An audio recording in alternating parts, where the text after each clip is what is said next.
मजदूर, लीडर, ज्वार भाटा, जुगनू, शहीद, मेला, दाग, दीदार, आग का दरिया, इज्जतदार, दास्तान, दुनिया, क्रांति, कानून अपना अपना, सौदागर जैसी मायानाज फिल्मों में काम किया। सुहाना सफर और ये मौसम हसी, सुहाना सफर। पेशावर के महल्ला खुदादात किस्साखानी बाजार में लाला गुलाम सरवर आवान के यहाँ 11 दिसंबर सन 1922 को पैदा हुए। वो अपने अहल खाना के साथ 1935 में मुंबई, जो उन दिनों बॉम्बे था, कारोबार के सिलसिले में मुंतकिल हुए। अदाकारी से कबल यूसुफ खान फलों के सौदागर थे और उन्होंने पूना की फौजी कैंटीन में फलों की एक स्टॉल लगा रखी थी। 1966 में उन्होंने अदाकारा सायरा बानो से शादी की। उस जमाने की मारूफ अदाकारा और फिल्मसाज देविका रानी की जौहर शनास निगाहों ने 20 साला यूसुफ खान में छुपी अदाकारी की सलाहियत को भांप लिया और फिल्म ज्वार भाटा में दिलीप कुमार के नाम से हीरो के रोल में कास्ट किया। मशहूर इंडियन अदाकार जिन्हें दुनिया दिलीप कुमार के नाम से जानती है, जिनकी अदाकारी की मिसालें दी जाती हैं, उनकी कभी फिल्मों में काम करने में दिलचस्पी थी और ना ही कभी उन्होंने सोचा था कि दुनिया उन्हें उनके असल नाम के बजाय किसी और नाम से पहचानेगी। अपनी सवाने उम्री Dilip Kumar the substance and the shadow में उन्होंने लिखा कि देविका रानी ने ही उन्हें दिलीप कुमार का नाम दिया। 1970 में एक इंटरव्यू में उन्होंने कहा कि उन्होंने अपने वालिद के खौफ से ये नाम अपनाया, जिन्हें सिनेमा में दिलीप कुमार की एक्टिंग बिल्कुल मंजूर नहीं थी। इस तरह दिलीप कुमार की फिल्म इंडस्ट्री में एंट्री हुई। सेमिनिग्राम अगरचे ये गाना 5 दहाइयों में से भी ज़्यादा पुराना है, ओपी नैयर की इस तख्लीक को मोहम्मद रफ़ी और आशा भोसले ने गाया। इसमें दिलीप कुमार और वैजयंती माला की परफॉर्मेंस आज भी लोगों के जहनों में है। आइए सुनते हैं।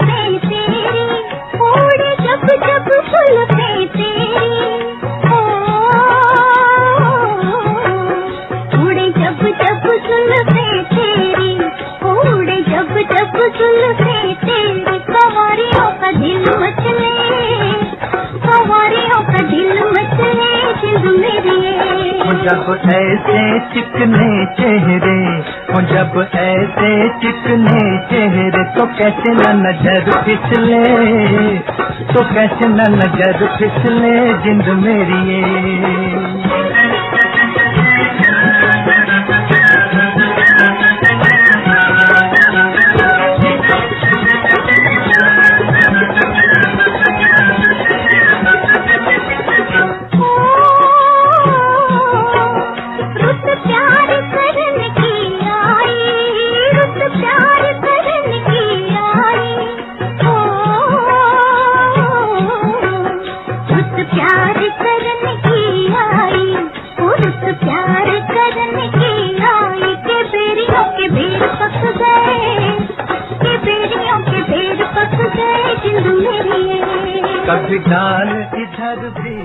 उसके बाद से इस शख्स ने भारतीय फिल्मी सनत पर एक तवील अरसे तक हुकूमत की।